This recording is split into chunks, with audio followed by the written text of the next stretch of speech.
Here at the NHL General Managers Meetings in Boca Raton, Florida, EJ Hradek alongside Elliotte Friedman and Dan Rosen, and we had some sad news certainly in the hockey world today. A giant in the history of the National Hockey League, Ted Lindsay, passing away at age 93, and there's been a lot of reaction from all the hockey people that are down here, the managers and the hockey types that are here in Florida.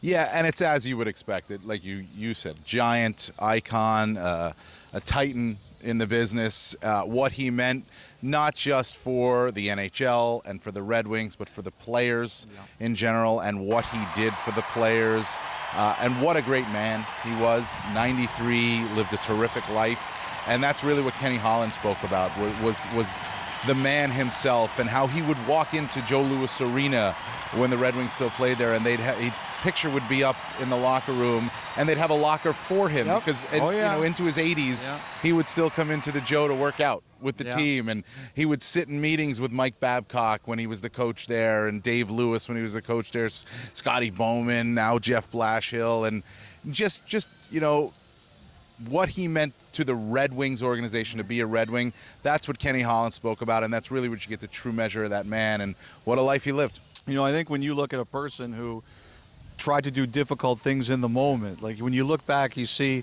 Ted Lindsay was always on the right side of history, but in the moment, he paid professionally. He got traded out of Detroit. He had to leave the NHL for a while, but he stuck to his convictions. And just as a personal thing, you know, one of my big charities and things I look out for are autism spectrum disorder charities and events. And Ted Lindsay, not only was he a titan in the hockey world, but he was a giant in that world. His foundation raised millions of dollars for those charities, and I know people in that community can never thank him enough for the work he did towards it. No question about it, and you know, he was someone that really basically founded the Players Union, right? I mean, that's what you're referencing, Elliotte. It was his willingness to kind of battle at a time when guys didn't battle with the owners. No, people didn't, and you know, like I said, it came at a great personal cost for him, but you know, he was a guy who decided, if I'm going to do something, whatever the challenges are and whatever the battles I'm going to face, I knew that coming in, and I'm prepared to face them. And you know, I'll tell you, like, he had big guts, and there's probably not a lot of people who walk this earth who had bigger guts than Ted rewrote Lindsay. the book on toughness. That's for sure, you know? Yes, he certainly did, and a legend in our game, and certainly a sad day in the hockey world.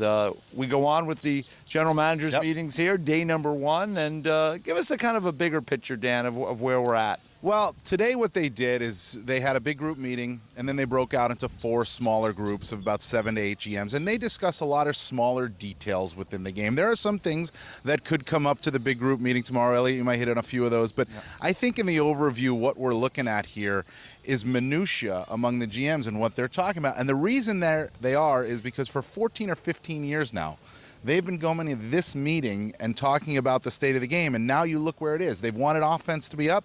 Offense is up, 6.1 goals per game, the most since 05-06, when there were a ton of power play goals.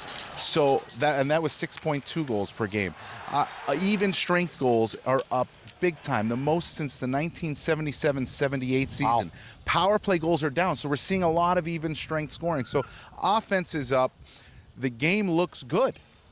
And that's why they can focus on some of the smaller details to continue to push, to continue to refine, to continue to make the game better. But right now, this is an accumulation of, I think, a number of years of meetings to get the game to where it is today. Well, I think what's going to happen now, Dan, is on Tuesday, they're going to take some of those ideas and they're going to see, okay, they have traction in the bigger group. Like, here's an example. Saturday night, Calgary, Minnesota, Garrett Hathaway of the Flames was ejected, given a match penalty for bouncing Luke Cunning's head on the top of the boards. Now, one of the things they had talked about was, if referees are thinking of giving a major penalty or ejecting a player from the game, should they be able, the officials, to look at video and say, does this deserve that? And that was, they said no on Monday. They said they don't want any more reviews. I know one of the things they're really talking about are delay tactics after icings, going into the playoffs. And Dan, one of the things that you had talked about was, another one of the ideas was the top tiebreaker. Should it be regulation and overtime wins, or just regulation wins? And we're going to find out on Tuesday if any of these ideas ideas are going to get traction. Yeah, and the regulation over they've already taken away, obviously, the shootout from that. So it's a question of, do you take away the overtime from that regulation overtime, the ROW status it's become known. You know, another one is in terms of goaltenders freezing the puck. That's another thing I heard. So goalies, they freeze the puck. Are they freezing it too often? Flow of play, speed of play. And, okay, if they freeze the puck, do we not let them do a line change, right? Yeah. But then it comes up, well, if they freeze the puck, we go to a TV timeout, right? Well, then what's the difference at that point? So those are some of the smaller details in the game that they talked about in the breakout sessions. They'll go to the bigger group. There could be some news to come out of some of those smaller details in terms of moving forward with potential rule changes or tweaks, but that's where they are today right now. And Elliotte, I wanted to ask you also about this idea of changing the penalties in overtime. That seems to be something that they're thinking about, because a 5-minute overtime, a 4-on-3 power play, more dangerous, generally speaking, than a 5-on-4. I remember years ago, Ron Wilson, when he was coaching San Jose, saying, if we're down 4-on-3 on overtime, I just assume they're going to score. So you're right about that. Some of the ideas we heard about is maybe some of the penalties be 1 minute and some of the more serious penalties still be 2. Like maybe puck over glass is a minute instead of 2. But again, I think we're going to find out on Tuesday if any of these things have traction. All right, Tuesday will be a big day here in Boca Raton. We'll be here with the NHL Network providing coverage throughout the GM meetings.